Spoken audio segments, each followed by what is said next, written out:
नमस्कार दोस्तों, मैं अंजनी कुमार गुप्ता संत जोसेफ स्कूल की तरफ से क्लास 9th के विद्यार्थियों के लिए हमारी अर्थव्यवस्था इसके अंतर्गत आज हम लोग बिहार के एक गांव की कहानी इस पाठ का अध्ययन करेंगे।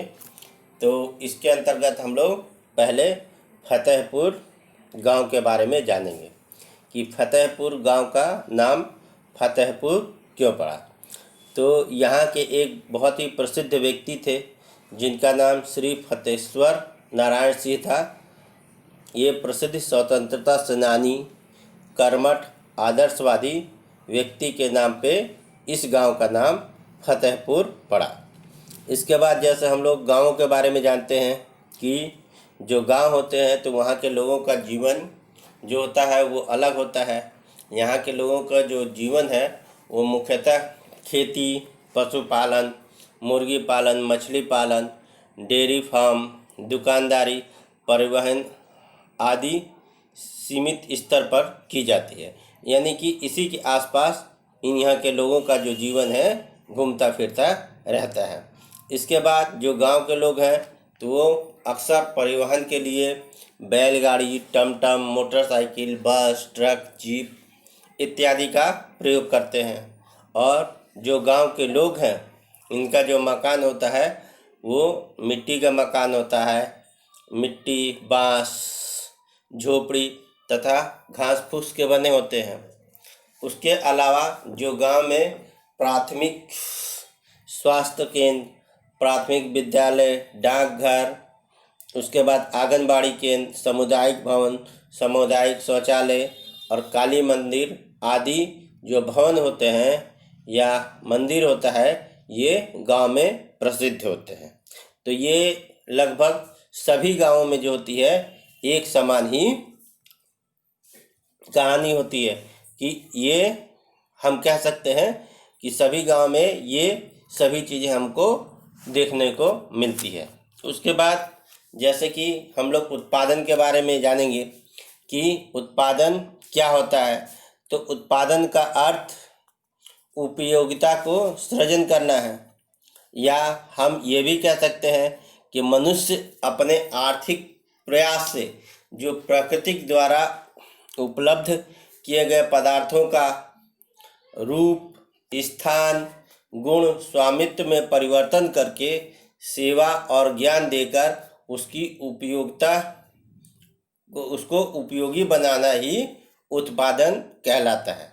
या हम ये भी कह सकते हैं जैसे कोई वस्तु है तो उसके रूप में परिवर्तन करके, जैसे मिट्टी है तो मिट्टी का हम लोग बहुत प्रकार से प्रयोग करते हैं। जैसे मिट्टी के हम मकान का निर्माण कर लेते हैं या ईंटें का निर्माण करते हैं।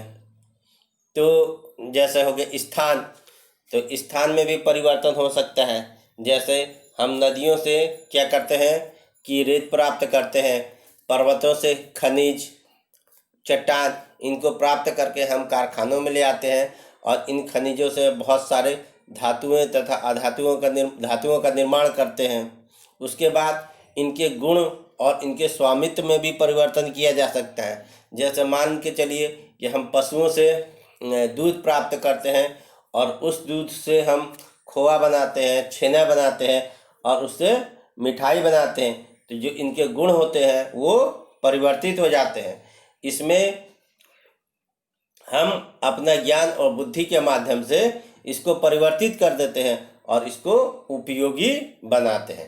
तो जैसे प्राकृतिक वस्तुओं से हम किसी अन्य वस्तुओं का जो निर्माण करते हैं उसी को हम कहते हैं उत्पादन, या उपयोगी वस्तुओं को निर्माण को ही उत्पादन कहते हैं। जैसे उत्पादन, तो उत्पादन के मुख्यतः 5 साधन होता है। एक होता है भूमि, श्रम, पूंजी, संगठन और साहस। तो सबसे पहले हम लोग भूमि के बारे में जानते हैं कि भूमि क्या है। तो भूमि एक स्थिर साधन है जिसे ना तो घटाया जा सकता है और ना ही बढ़ाया जा सकता है। जैसे हमारी पृथ्वी है तो हमारे पृथ्वी के अंदर जो भाग है उसको हम भूमि ही कहते हैं या पृथ्वी कहते हैं। तो पृथ्वी को ना तो बड़ा किया जा सकता है ना ही छोटा किया जा सकता है। जैसे पृथ्वी के अंदर पर्वत हैं, पहाड़ हैं, मैदान हैं, समुद्र हैं, तो इनकी जो संख्या है बढ़ाया और घटाया नहीं जा सकते हैं। या भूमि से मतलब यह भी होता है कि जो पृथ्वी है उसकी ऊपरी सतह तथा इस जैसे पेड़ पौधे, पर्वत, पहाड़, नदियाँ, समुद्र, हवा, पानी, सूर्य का प्रकाश, खनिज, ये सभी चीज़ें जो हमें ईश्वर से प्रकृति में निःशुल्क रूप से प्राप्त होता है, इसे हम भूमि कहते हैं। उसके बाद भूमि का जो उपयोग भी होता है तो अलग अलग प्रकार से होता है। जैसे मान लिए कुछ भूमि होती है तो हम उसमें खेती करते हैं, जैसे वर्ष भर में 3-4 प्रकार की खेतियों का फसलों का हम उत्पादन कर लेते हैं। जैसे रबी की फसल, खरीफ की फसल, जायद की फसल, उसके बाद फूलों की खेती कर लेते हैं, बागवानी कर लेते हैं, कुछ व्यापारिक फसलों का निर्माण कर लेते हैं। इसके अलावा भी जो भूमि होती है उसका एक जो भूभाग होता है, आज के समय में हमारे सरकार की तरफ से जंगल के लिए या वनों के लिए आरक्षित कर दिया गया है। इसके अलावा पृथ्वी का कुछ ऐसा भी भाग होता है जहाँ पे जो भूमि होती है वो बंजर होती है, तो ऐसी भूमि पे कारखाने या फैक्ट्रियों का निर्माण किया जाता है। इसके बाद आता है श्रम। ये श्रम क्या है? तो श्रम का मतलब होता है आर्थिक कार्य से होता है, चाहे वो हम हाथ से करते हैं या फिर मस्तिष्क के या दिमाग के कारण कहते हैं। जैसे मान लीजिए कोई व्यक्ति कहीं किसी जगह पे जाता है, वो श्रम करता है, तो कुछ व्यक्ति शारीरिक श्रम करते हैं। जैसे हम मजदूर का देख सकते हैं कि मजदूर वो शारीरिक श्रम करते हैं और उसके बदले में उनको क्या करते हैं कि पैसा मिलता है। लेकिन हम यहाँ पे श्रम की बातें कर रहे हैं, तो श्रम शारीरिक भी होता है और मानसिक भी होता है। शारीरिक श्रम ये होता है कि जो हम अपने शरीर के द्वारा मेहनत करते हैं, लेकिन कुछ ऐसे श्रम होते हैं जो हम सिर्फ शारीरिक बल लगाएं तो वो कार्य नहीं कर सकते हैं, तो उसके लिए हमें क्या करना पड़ता है? मानसिक श्रम करना पड़ता है, जिसके फलस्वरूप हम मशीनों का निर्माण करते हैं और उन मशीनों के सहायता से हम उस कठिन कार्य को सरल कार्य के रूप में बदल लेते हैं। तो उसके लिए हमें अपने बुद्धि बल का प्रयोग करना पड़ता है। तो ऐसे श्रम को हम क्या कहते हैं? मानसिक श्रम कहते हैं। श्रम को उत्पादन का सक्रिय साधन कहा जाता है। इसके बाद जैसे हम लोग पूंजी, तो पूंजी प्राकृतिक में निःशुल्क देन को छोड़ करके सभी संपत्ति जिससे हमें आय प्राप्त होती है उसे हम पूंजी कहते हैं। जैसे मान के चलिए हमें ईश्वर की तरफ से या प्रकृति की तरफ से बहुत सी चीज़ें मिली हैं, जिसके लिए प्रकृति हमसे कोई भी शुल्क नहीं लेती है। जैसे भूमि हो गया, उसके बाद हवा, पानी, सूर्य का प्रकाश जो कि ईश्वर के तरफ से दिया जाता है, वो उन सभी चीज़ों के बदले में हम प्रकृति को किसी भी प्रकार का शुल्क नहीं देते हैं। इसके अलावा जो भी चीज़ होता है उसे हम पूंजी कहते हैं, या हम पूंजी को धन भी कह सकते हैं। धन का वह भाग, जैसे मान लीजिए हमारे पास किसी भी प्रकार का धन होता है, ये धन आज के समय में बहुत प्रकार के हो सकते हैं। जैसे हो गया, आप रुपए से ही ले लीजिए, या सोना चांदी या अन्य भी जो धातुएं होती हैं वो भी, जिसको हम धन के रूप में संचय करके रखते हैं।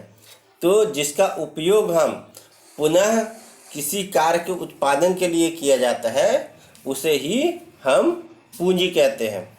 और ये पूंजी क्या होती है? 2 प्रकार की होती है। एक पूंजी होती है स्थायी और दूसरी होती है अस्थायी।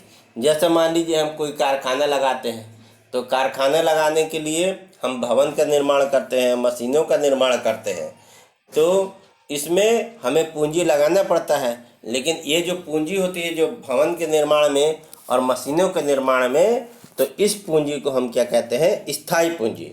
लेकिन इन्हीं मशीनों के द्वारा हम प्राकृतिक सामानों को या कच्चे माल को अन्य दूसरे रूप में परिवर्तित करते हैं और फिर उसको बेचते हैं, तो ऐसी पूंजी को हम अस्थायी पूंजी कहते हैं।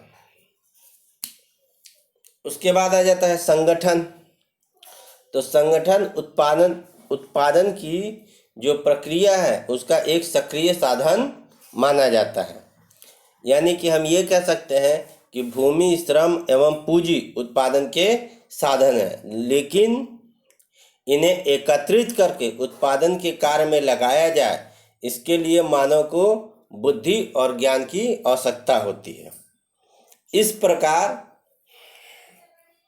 व्यवस्था या संगठन एक महत्वपूर्ण साधन है और जो व्यक्ति यह कार्य करता है उसे व्यवस्थापक या संगठन कर्ता कहते हैं। या हम इसको ये भी ऐसे भी कह सकते हैं कि जैसे भूमि हो गया, श्रम हो गया, पूंजी हो गया, इन सभी को एकत्र करके एक तरीके से इनका सही ढंग से प्रयोग किया जाता है और इसको बिना भी सही ढंग से प्रयोग किए हम इसका संगठन नहीं तैयार कर सकते हैं। इसलिए इसको व्यवस्थापक या संगठन कर्ता कहते हैं। इसके लिए मानव की बुद्धि की आवश्यकता होती है। इसके बाद साहस या उद्यमी। तो उत्पादन का जो कार्य है, जो जोखिम उठाने का कार्य होता है, और जो व्यक्ति इस जोखिम को उठाता है या जो व्यक्ति इस कार्य को करता है उसे हम साहसी व्यक्ति कहते हैं या साहसी उद्यमी कहते हैं। धन्यवाद।